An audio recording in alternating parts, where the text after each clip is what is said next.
Hi, everybody, and welcome to another episode. And there is a lot of debate going on right now around EU climate policy, especially the EU's emission trading system.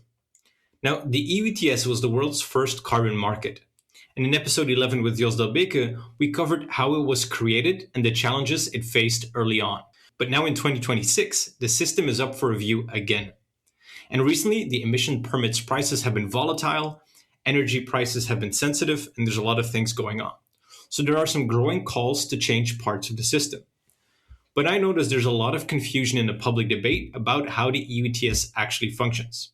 So this is the first episode of a short mini-series to build a clear toolkit to understand what's going on. So in part one, we will cover the fundamentals, what the ETS covers, how the allocation mechanism works, and why the system reduced emissions faster than expected, and why 2039 shows up a lot in the recent debate through the linear reduction factor. So today, I'm very happy to have Edwin Woerdman as a guest to do so. And Edwin is a professor of markets and regulation at the University of Groningen in the Netherlands since 2018. He's also managing board member of the Groningen Center of Energy Law and Sustainability since 2007. And he defended his PhD on climate law and economics in Groningen in 2002. And Professor Woerdman has specialized in energy and carbon market regulation, concentrating on emissions trading and other tradable rights. He has published more than 100 articles, chapters, and monographs, including essential EU climate law. And two of his papers on emissions trading appeared in the top 20 most downloaded articles of the Review of Law and Economics. I should also mention that the topics we discussed today are covered in a paper Edwin recently published. You can find that in the show notes below. So, Edwin, welcome to the podcast. Thank you so much. I'm very happy to have you on because, like I said, there's a lot of confusion going on right now, and I think a lot of people benefit just from having a clear picture of what the EU ETS actually is. Because I think to an economist, the concept is simple, but the details are varied, which I think we'll get to. So maybe Absolutely. Start, what emissions are actually covered by the EU ETS? Well, the EU ETS is currently active in 27 EU member states, plus Norway, Iceland, and Liechtenstein. It has also been linked to Switzerland emissions trading system. It covers about 12,000 emitters, responsible for approximately 40% of greenhouse gas emissions in the EU. And as you were asking, the system mainly focuses on reducing carbon dioxide emissions, but not only that. Since 2013, it also includes the emissions of nitrous oxide from the production of certain chemicals and the emissions of what is called PFCs, perfluorocarbons, from the production of aluminum. And since this year, the EU ETS also covers methane and nitrous oxide emissions from maritime transport. That's a huge range. And I also want to check with you because you wrote a paper about this, which I studied for this interview, in which you say that, before we get into the details, a emission trading system has two efficiencies. Could you talk about those? Yeah. In that paper, I make a distinction between first order efficiency and the second order efficiency goals of emissions trading. And you can find that in economic theory. Economic theory distinguishes between those two, first order, second order efficiency. And it sounds very fancy, but it comes down to, applied to the climate issue, it comes down to effectiveness and cost savings, if you will. So first order efficiency concerns the effectiveness with which climate damage is reduced by actually realizing the intended emission reductions. Because after all, according to economists, effectiveness is part of efficiency, right? Ineffective climate policy is inefficient because greenhouse gas emissions are not reduced to the economically optimal or socially desirable level to prevent or reduce climate damage. And then second order efficiency concerns the extent to which the intended emission reductions are realized at the lowest possible cost. And in the course of our conversation, I hope to explain that the EU ETS meets the first order efficiency requirement and largely, but only partly, meets the second order efficiency requirements. Yes, it's very effective, but if the second order efficiency it's partially. Yes. And so then I think we can just start diving in. And part of cap and trade is you need to have these permits to trade. So how does the allocation of emissions work then in the EU ETS? Yeah, that's a good question, and an important part of the EU ETS as well, right? So in the first and second trading phases, those were the phases starting in 2005, so a long time ago, and the second trading phase, which ran up until 2012. Then we had 95% and 90% of the allowances allocated to companies free of charge based on Article 10 of the EU ETS directive. And then only 5 to 10% of the allowances were auctioned. So in the beginning it was 95% in the very first phase, then it became 90. So there was a little bit of auctioning going on until 2012, but hardly any. And that changed in 2013. So since 2013, the third trading phase, 57% of the total number of allowances in the EU ETS are auctioned. And that counts for the previous, the third trading phase, but also for the current, so the fourth trading phase, which is running from 2021 to 2030. So let's say previous decade and the current decade, 57% of the allowances are auctioned.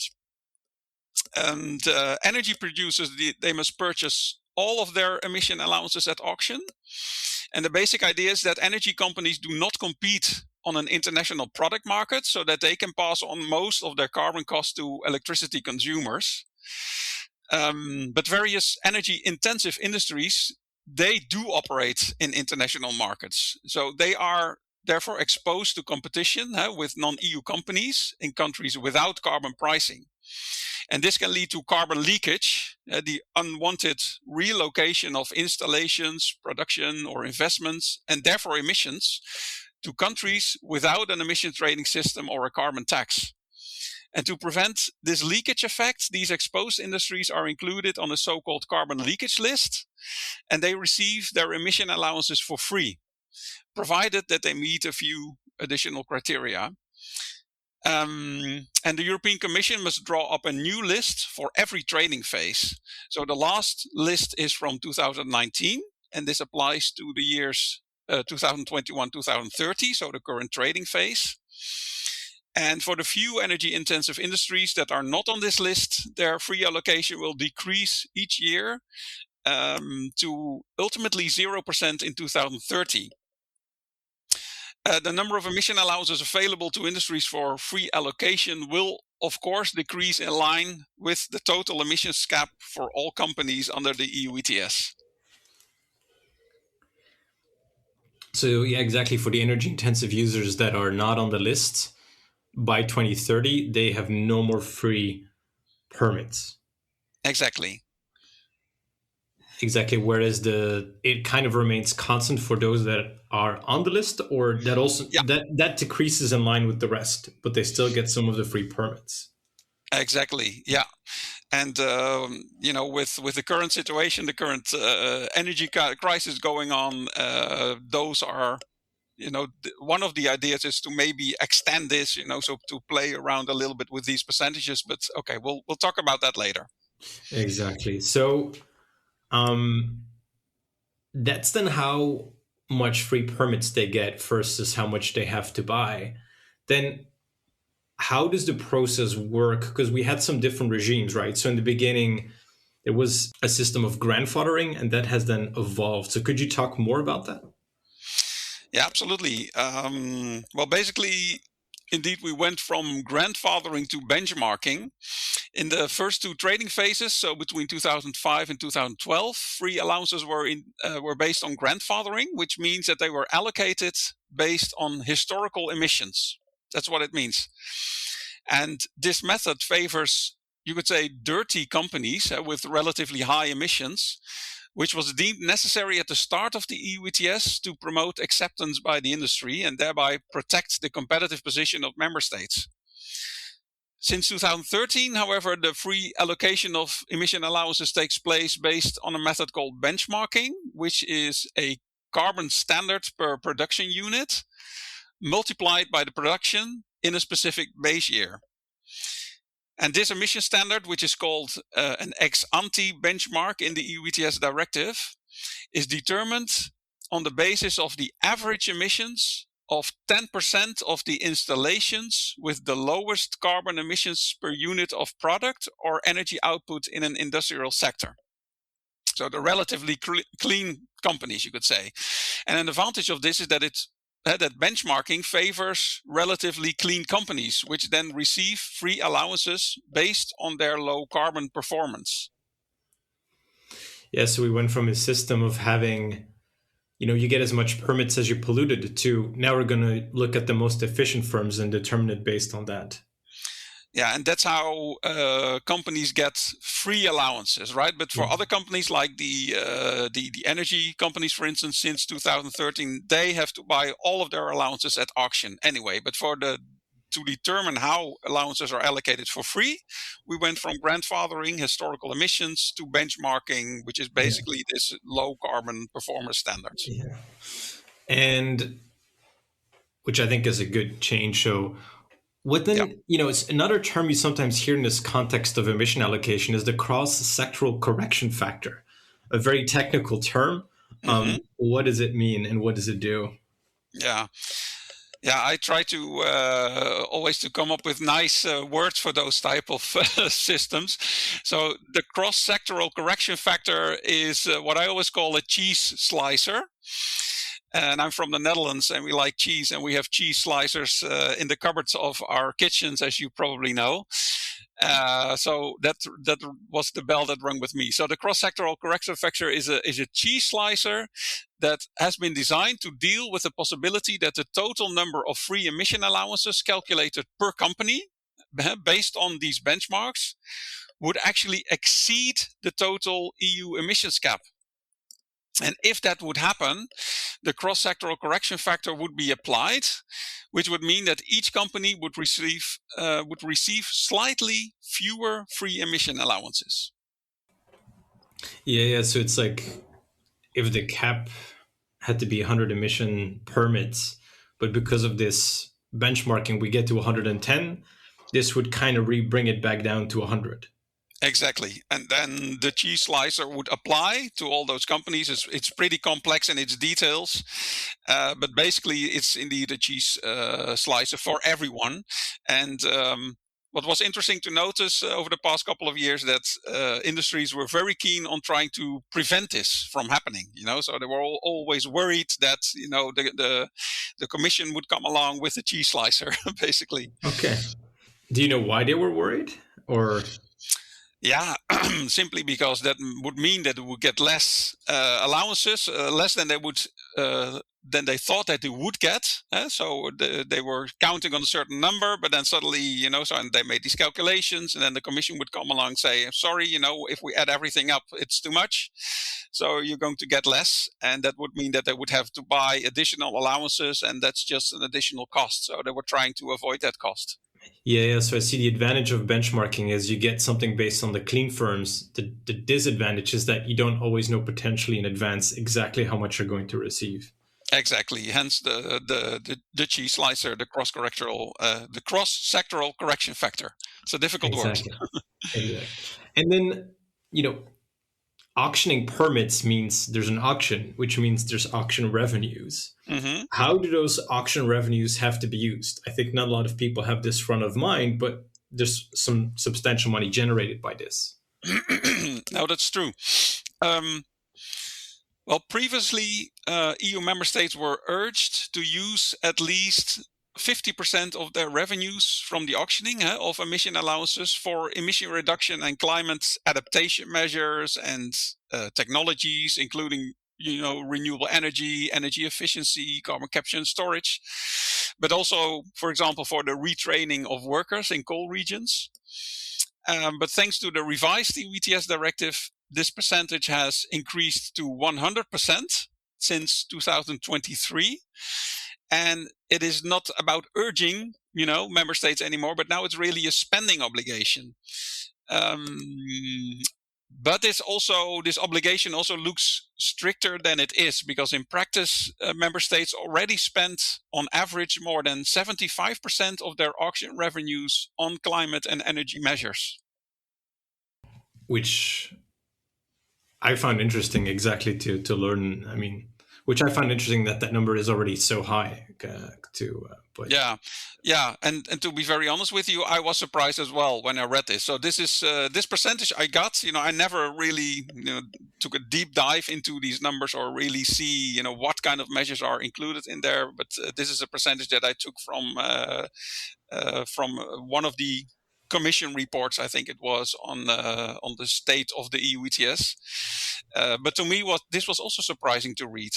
But if anyone would like to dive into this, is this percentage correct? What is actually counted? I would be very keen on seeing that too.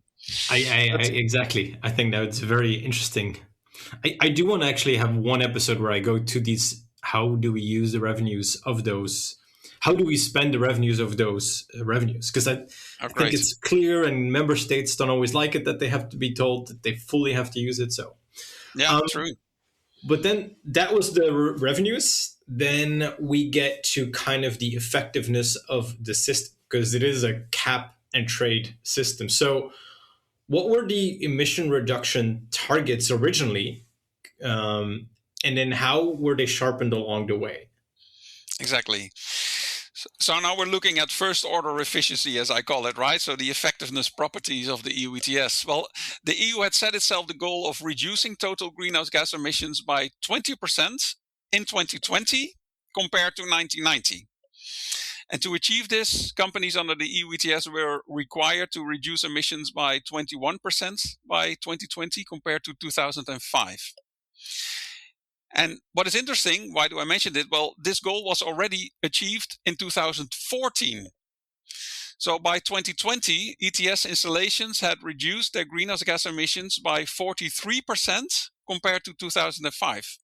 While non-ETS sectors, such as road transport, buildings, agriculture, had reduced their emissions by 16% over the same period. The EU ETS thus contributed significantly to the 34% reduction in total EU emissions achieved in 2020.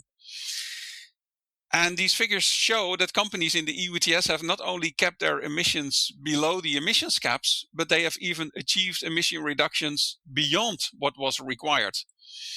Now, I have to admit that these extra reductions can be partly explained by the financial crisis of 2008 and the COVID-19 pandemic, both of which led to lower industrial activity and lower energy demand.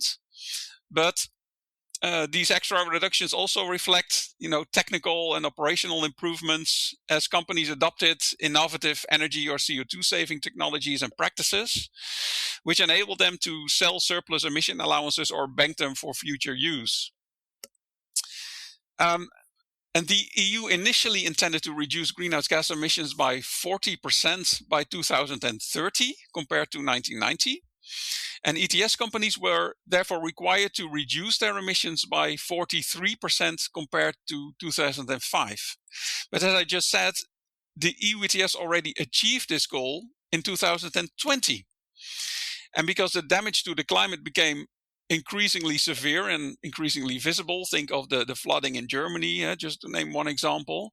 And because emissions could be reduced at a lower cost than initially expected, because the allowance price was about only €5 in the previous decade, the EU decided to tighten its 2030 target to a 55% net reduction in greenhouse gas emissions compared to 1990. So that's the Fit for 55, as you know. And as part of this goal, companies in the EU ETS must achieve emission reductions of 62% by 2030 compared to 2005. And then for 2050, the ultimate goal, the EU had initially set itself the goal of reducing greenhouse gas emissions by 80 to 95%. But this goal was tightened in the European Climate Law of 2021 to net zero emissions by 2050 as a contribution to the International Paris Agreement to limit global warming to well below 2 degrees Celsius. And those are a lot of targets. Yeah, But one thing I took away is that, like you mentioned, there was already like a 43% reduction in 2014 relative to 2005. Yeah, there was a. So you have these reduction percentage reduction targets, I should say, for the EU as a whole, and not the entire industry is of course covered by the EU ETS. So you have, let's say, the target is then divided, between ETS and non-ETS sectors. And the 2020 targets, or the was already achieved in 2014. Yeah. And the target that was indeed set for 2020 for the ETS sector specifically, the 43% reduction target that was already achieved in 2020. Yeah, so it is going. It's basically going much faster than people thought initially it would.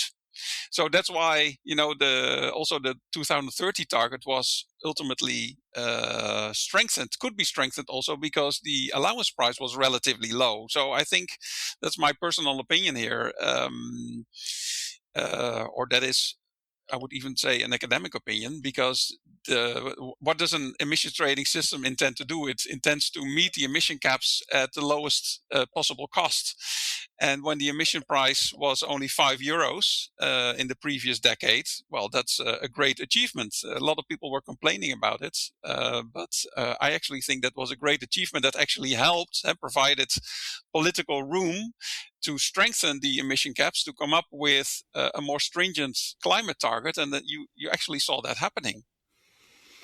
Exactly, and it's like you say, if you think of an abatement curve whereby you want to, reduce emissions, in the beginning you would have the more cheaper reductions, and it's not necessarily bad because you have the cap. I think that's why I agree with you. It's like it's effective because you've got set the cap, and then if you can reduce it cheaply, that's great. It doesn't have to necessarily be that expensive.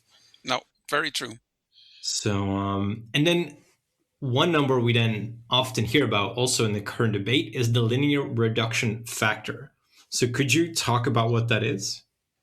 Yeah, the linear reduction factor is the percentage by which the emissions cap decreases each year for emitters under the EU ETS. Given that the target of net zero is in 2050, why is the current target set at 2039 that there is the goal of no new emission allocations? Yeah, the year 2039 was not so much chosen or set as the goal for no new allowance allocations, but it was the de facto consequence of the increased linear reduction factor. I see. So Article 9 of the revised EU ETS directive stipulates that the emissions cap will be lowered each year to ensure that total emissions continue to decline in line with the European climate law. And the required annual reduction was 2.2% from the year 2021. It rose to 4.3% from 2024, and it is set to reach 4.4% from 2028.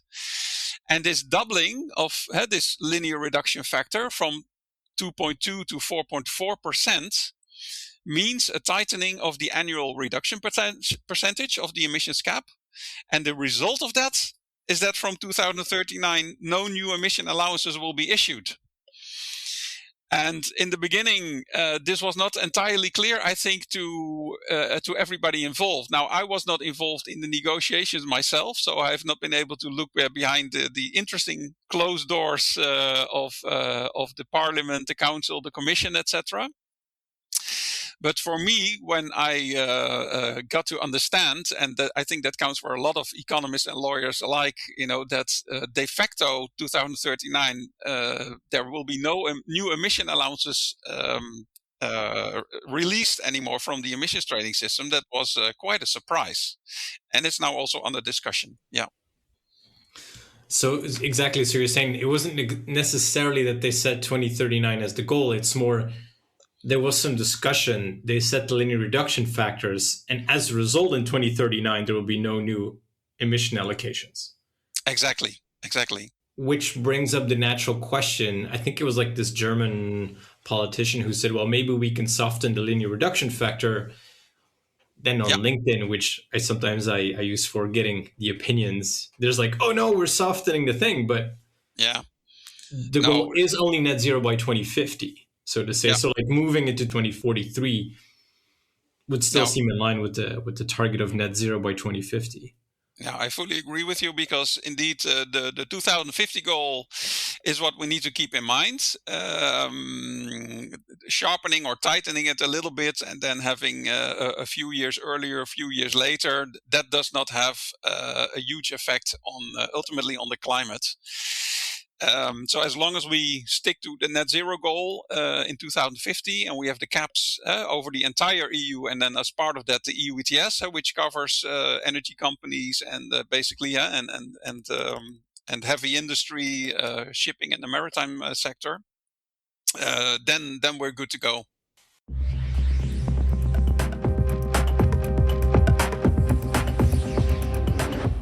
So thanks for tuning in today, where we discuss coverage, allocation, the big emission cuts that happened recently, and how the linear reduction factor creates that 2039 talking point.